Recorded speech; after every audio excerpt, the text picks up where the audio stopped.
সকাল ৮টা প্রায়। ক্ষিতীশ বাজার করে ফিরছে। জুপিটারে আর সে যায় না। সকাল বিকাল এখন তার কোনো কাজ নেই। অবশ্য বাজার করাটা তার নিত্যদিনের কাজগুলির অন্যতম। সে বাজারে যায় বাড়ির কাছের বস্তির সরু গলি দিয়ে, ফেরে সেন্ট্রাল অ্যাভিনিউতে চিলড্রেন্স পার্কটাকে ঘুরে অন্য পথ ধরে। আজ ফেরার পথে দেখল পার্কে খুব ভিড়। বিশ্রাম চালাটায় টেবিল চেয়ার পাতা, লাউডস্পিকারে হিন্দি ফিল্মের গান বাজছে। হঠাৎ বন্ধ করে ঘোষণা হলো, নেতাজি বালক সংঘের উদ্যোগে ২০ ঘন্টা অবিরাম ভ্রমণ প্রতিযোগিতা। প্রতিযোগিতা শুরু হয়েছে কাল রাত ৮টায়, শেষ হবে আজ বিকেল ৪টায়। লাউডস্পিকারের অন্য একটা চাপা গলা শোনা গেল, এই শালা ৪টায় কিরে, বল ৪ ঘটিকায়। অ্যানাউন্স করতে হলে শুদ্ধ করে বলতে হয়। যা লেখা আছে তাই তো পড়ছি, দে দে আমাকে মাইক দে। এরপর অন্য এক কণ্ঠে শোনা গেল, প্রতিযোগিতা শুরু হইয়াছে কল্য রাত্রি ৮ ঘটিকায়। উদ্বোধন করেন অতীত দিনের খ্যাত কীর্তি ফুটবল খেলোয়াড় শ্রীকৃষ্ণ প্রসাদ মাইতি। প্রতিযোগিতা সমাপ্ত হইবে অদ্য বৈকাল ৪ ঘটিকায়। পুরস্কার বিতরণ করিবেন শ্রদ্ধেয় জননেতা ও আমাদের সংঘের প্রধান পৃষ্ঠপোষক শ্রী বিষ্ণুচরণ ধর মহাশয়। প্রতিযোগিতায় নেমেছিল ২২ জন প্রতিযোগী, ৮ জন অবসর নিয়েছে ইতিমধ্যে। ক্ষিতীশের চোখ হঠাৎ আটকে গেছে কঞ্চির মতো লম্বা নিকষ কালো একটি চেহারাতে। গোলাকৃতি পার্কটিকে ঘিরে রেলিং, তার থেকে ৬ হাত ভিতরে সিমেন্টের পথটা বের দিয়েছে মধ্যস্থলের ঘাসের জমিকে। প্রতিযোগীরা পথ ধরে হাঁটছে ক্লান্ত মন্থর গতিতে। অধিকাংশেরই বয়স ১৬-১৭। বৈশাখের ভয়ঙ্কর রোদ মাথায় নিয়ে তপ্ত সিমেন্টের ওপর ওদের সারা দুপুর হাঁটতে হবে। পরনে ঢিলে ফুল প্যান্ট, ঢলঢলে বুশ শার্ট, পায়ে হাওয়াই চটি। চুলটা ছেলেদের মতো হলেও ঘাড়ের কিনারে পৌঁছে গেছে। রাস্তার মাঝ থেকে ক্ষিতীশ রেলিংয়ের ধারে সরে এলো। ক্ষিতীশের চোখ অনুসরণ করতে লাগলো শুধু একজনকেই। পার্কের মধ্যে শিশু ও বালকদেরই ভিড়। বয়স্করা রাস্তা দিয়ে চলতে চলতে শুধুমাত্র ঘাড় ফিরিয়ে তাকিয়ে চলে যাচ্ছে। প্রতিযোগীদের চোখে রাত্রি জাগরণ, ক্লান্তি আর ক্ষুধার ছাপ। পার্কের চক্কর প্রায় ৭৫ মিটারের। ওদের কেউ কেউ চেনা লোকেদের দেখে শুকনো হাসছে, ২-৪টে কথা বলছে। গঙ্গায় সাঁতারের সঙ্গী সেই ৩টি ছেলে পার্কের মধ্যে ঘাসের উপর দিয়ে কনির পাশাপাশি হাঁটতে হাঁটতে ওর সঙ্গে কথা বলল। কনি হাত নেড়ে ওদের চলে যেতে বলছে। চটিজোড়া খুলে পথের পাশে রাখল। উদ্যোক্তাদের দেওয়া লজেঞ্জস পকেট থেকে বার করে ওদের ৩জনকে দিয়ে একটা মুখে পুরল। হাঁটতে হাঁটতে সে মুখের কাছে হাত তুলে জলপানের ইশারা করতেই নেতাজি বালক সংঘের একজন ছুটে গিয়ে তাকে এক গ্লাস জল দিয়ে এলো। ৩-৪ চক্করের পর আবার সে চটি পড়ল। ক্ষিতীশের হুঁশ ফিরল যখন তার প্রতিবেশী অমূল্যবাবু অফিস যাবার পথে দাঁড়িয়ে গিয়ে বলল, কি দেখছেন ক্ষিতীশবাবু, বাঙালিদের ক্রীড়া চর্চা। লোকটিকে ক্ষিতীশ একদমই পছন্দ করে না, শুধুই নাটকীয় ঢঙে বাঁকা বাঁকা কথা বলে। কি আর করবে বলুন, আমরা ওদের ক্রীড়া চর্চার জন্যে কিছু ব্যবস্থা তো করে দেইনি, ওরা ওদের মতোই যা হোক ব্যবস্থা করে নিয়েছে।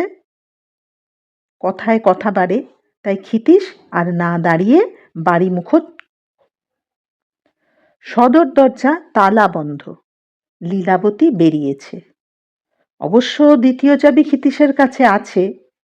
ঘড়ি দেখে সে জিভ কাটল। প্রায় ৫০ মিনিট দেরি হয়েছে। অর্থাৎ লীলাবতী এতই রেগেছে যে রান্না না চাপিয়েই বেরিয়ে গেছে। ক্ষিতীশ রান্নার উদ্যোগ শুরু করলো। আনাজ কুটতে বসে বারবার তার ইচ্ছে করলো পার্কে গিয়ে কণিকে দেখতে। এই দ্বিতীয়বার সে ওকে দেখলে। অবিরাম হাঁটা ব্যাপারটা সে একদমই পছন্দ করে না। এতে বুদ্ধির দরকার হয় না, আর বলদের মতো শুধু পাক খাওয়া। স্পিড দরকার হয় না, পেশির জোর লাগে না, পাল্লা দিতে হয় না আর একটা মানুষের সঙ্গে। একে স্পোর্ট বলতে ক্ষিতীশের ভীষণ আপত্তি। একবার সে গোলদিঘিতে চিৎকার করে তার আপত্তিটা জানিয়েছিল ৯০ ঘন্টা সাঁতার কেটে বিশ্ব রেকর্ড লাভে প্রয়াসী এক সাঁতারুকে। ওরে বুদ্ধু, এখনো যে একটা অলিম্পিক মেডেল সাঁতার কেটে আমরা পাইনি, আর এসব বুজরুকি দেখিয়ে রেকর্ড করে কি তুই দেশের মান বাড়াবি? ক্ষিতীশকে জনাচারেক চেনা লোক টেনে সরিয়ে না দিলে হয়তো সে তখনই জলে ঝাঁপিয়ে সম্ভাব্য বিশ্ব রেকর্ডটিকে তছনছ করে দিত। তবে সে এইটুকু মাত্র মানে, এসব অবিরাম ব্যাপারগুলোর মধ্য দিয়ে কার কেমন সহ্যশীলতা, কেমন একগুঁয়েমি সেটা বোঝা যায়। কিন্তু কি লাভ তাতে, যদি না সুশৃঙ্খল ট্রেনিং আর টেকনিকের মারফত সেগুলো বড় কাজে লাগানো হয়। অপচয়। ক্ষিতীশ এসব অপচয় দেখে বিরক্ত বোধ করে, খুব বিরক্ত বোধ করে। কিন্তু এখন সে ছটফট করছে পার্কে যাবার জন্য। উঠে গিয়ে ঘড়ি দেখল, হিসেব কষে বার করল কণি প্রায় ১৪ ঘন্টা হাঁটছে, এখনো ৬ ঘন্টা বাকি। ভয়ঙ্কর এই শেষের ৬ ঘন্টা। টিকতে পারবে কি? কুকারে রান্না চাপিয়ে ক্ষিতীশ দরজায় তালা এঁটে আবার বেরিয়ে পড়ল। পার্কে দর্শকের সংখ্যা ক্ষীণ, গাছের ছায়ায় কিছু আর বিশ্রাম চালায় উদ্যোক্তারা। কণি হাঁটছে, মাথায় ছেঁড়া বেতের টুপি। ক্ষিতীশ গুনে দেখল ওরা ১৩ জন। একজন বসে গেছে। পার্কে ঢুকে সে একটা গাছের ছায়ায় দাঁড়ালো। কণি যখন সামনে দিয়ে হেঁটে যাচ্ছে তখন সে তীক্ষ্ণ দৃষ্টিতে তাকাচ্ছে। কণির গাল বেয়ে ঘাম গড়িয়ে চিবুকে চোখ দুটি বসে গেছে। গালের উঁচু হাত দুটো আরও উঁচু, ঠোঁটের চামড়া শুকনো। কিন্তু মাথাটা তুলে যেভাবে পাতলা দেহটাকে সে এগিয়ে নিয়ে যাচ্ছে, তাইতে ক্ষিতীশের মনে হলো আকাশ থেকে আগুন ঝরলেও কণির চলা থামবে না। কেন মনে হলো ক্ষিতীশ তা ব্যাখ্যা করতে পারবে না, শুধু এইটুকুই সে বলবে, একটা লোক নিজের সম্পর্কে কি ভাবে সেটা বোঝা যায় চলার সময় তার মাথাটা সে কেমন ভাবে রাখে তাই দেখে।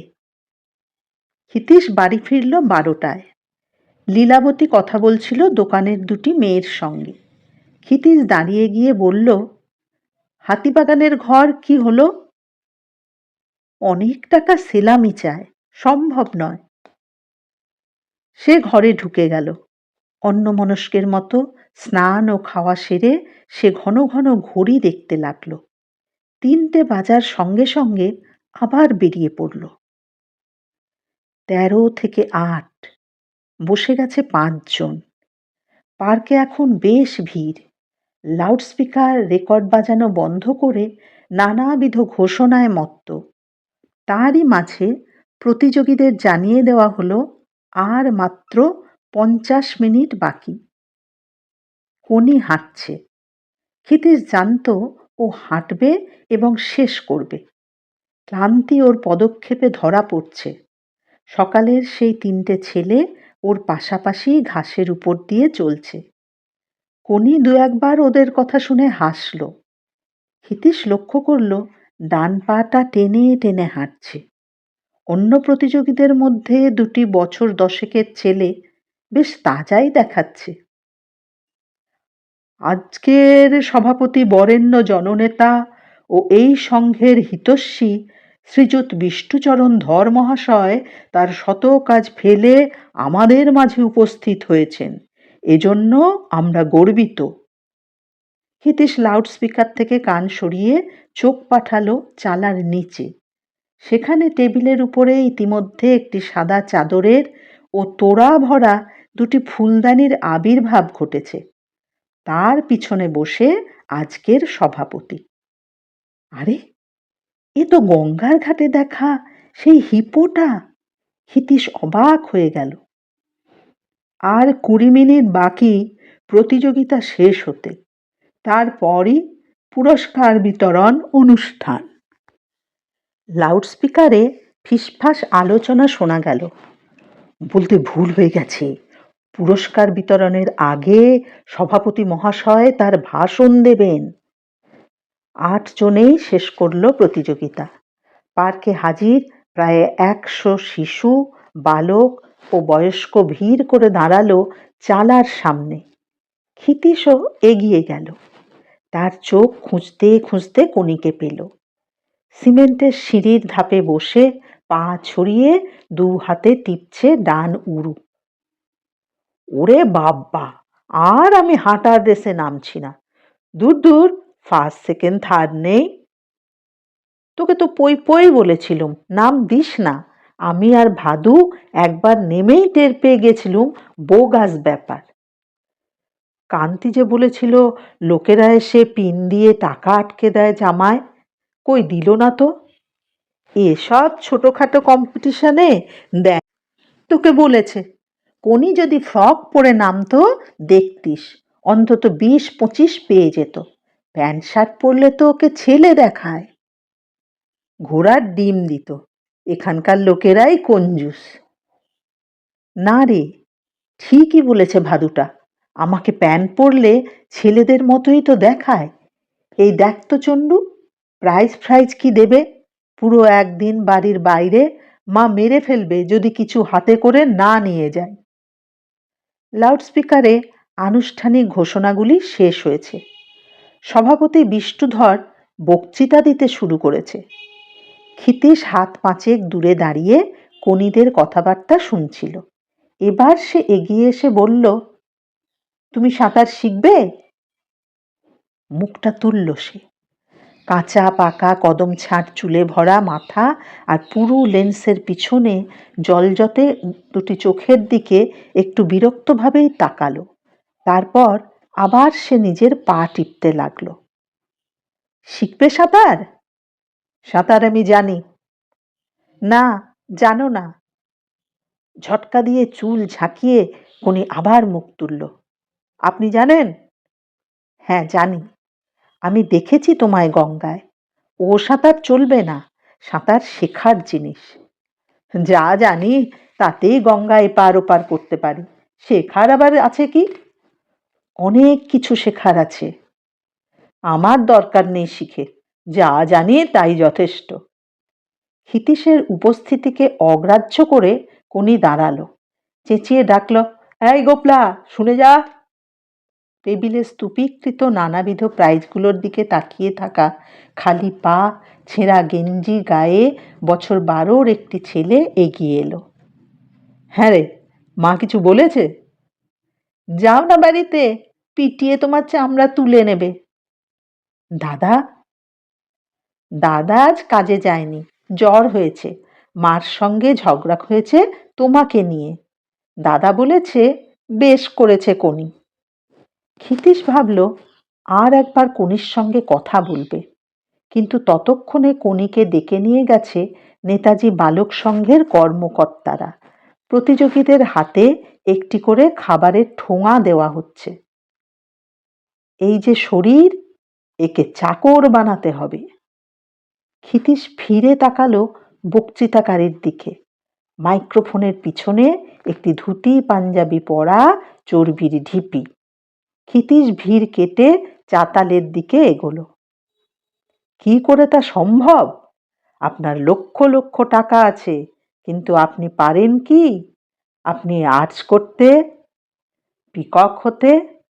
যদি কেউ আপনাকে চাঁটি মেরে পালায়, পারবেন কি তাকে দৌড়ে গিয়ে ধরতে? না, পারবেন না। আমি জানি আপনি পারবেন না। সভাপতির পিছন থেকে কণ্ঠস্বর শোনা গেল, একবার পরীক্ষা করে দেখবো নাকি? বিষ্ণুধর পিছন ফিরে তাকালো। ক্ষিতীশকে দেখে ভ্রু কোঁচকালো।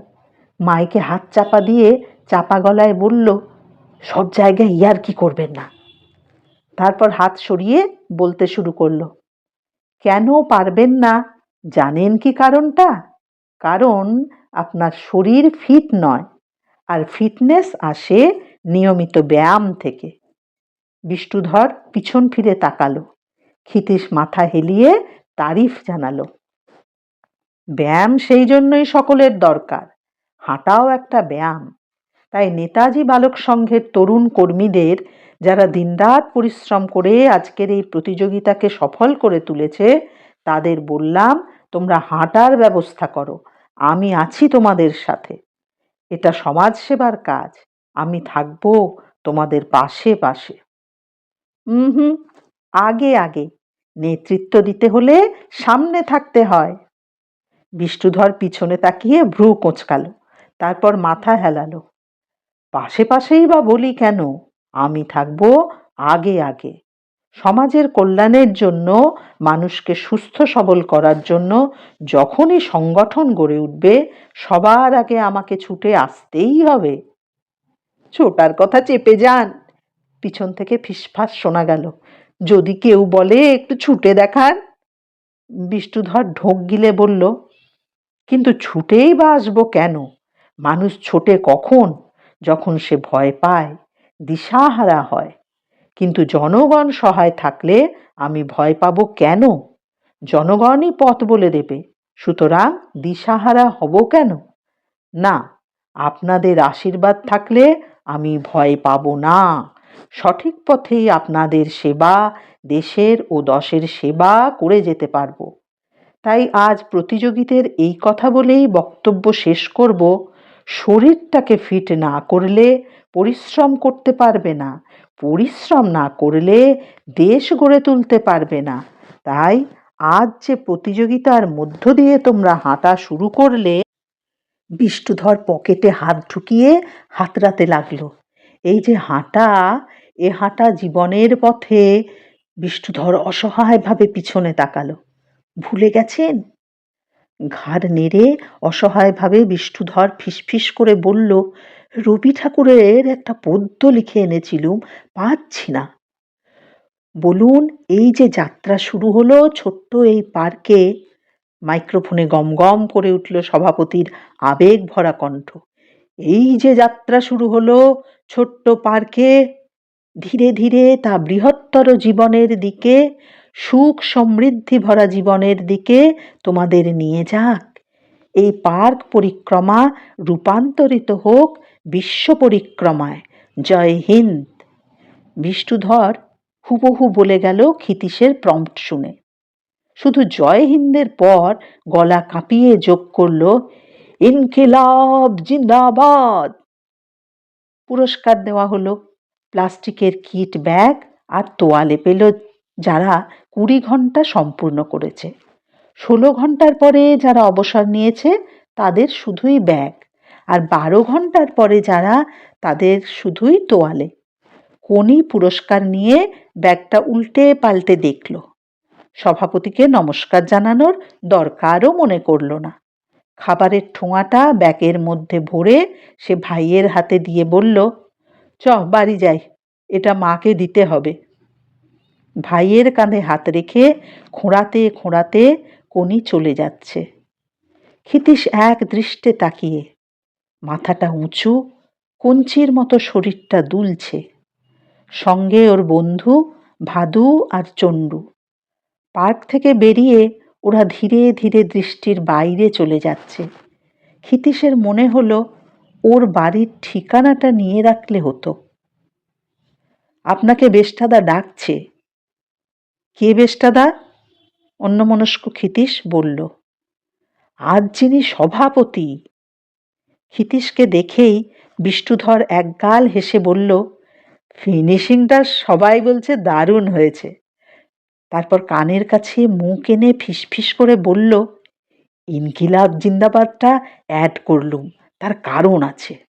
আমার প্রগ্রেসিভ নেচারটা বুঝিয়ে দেওয়া দরকার। চলুন চলুন, আমার গাড়ি রয়েছে, আপনাকে সব বলছি, আমার বাড়ি চলুন। বিষ্ণুধর আগামী নির্বাচনে দাঁড়াবে, তাই এখন থেকেই সে তোড়জোড় শুরু করেছে। পাড়ায় পাড়ায় নানান ব্যাপারে টাকা দিয়ে অনুষ্ঠান করাচ্ছে, আর তাতে সভাপতি হয়ে বক্তৃতা দিচ্ছে। নির্দলীয় সমাজসেবক হিসাবে সে ভোট চাইবে। বিষ্ণুধর গাড়িতে বসে কথাগুলো জানিয়ে দিল। বাড়ি পৌঁছে বলল, আপনাকে আমার দরকার। আমাকে? হ্যাঁ, আপনি আমার স্পিচ রাইটার হবেন, বক্তৃতা লিখে দেবেন। অবশ্য এজন্য টাকা দেব। রাজি? আমি তো খেলার ব্যাপার ছাড়া আর কিছু জানি না। ক্ষিতীশ বিস্ময়ের ধাক্কা সামলাতে সামলাতে বলল, সেই জন্যই তো আপনাকে চাই। খেলা নিয়েই বক্তৃতা দিতে চাই, আর কিছু নিয়ে নয়।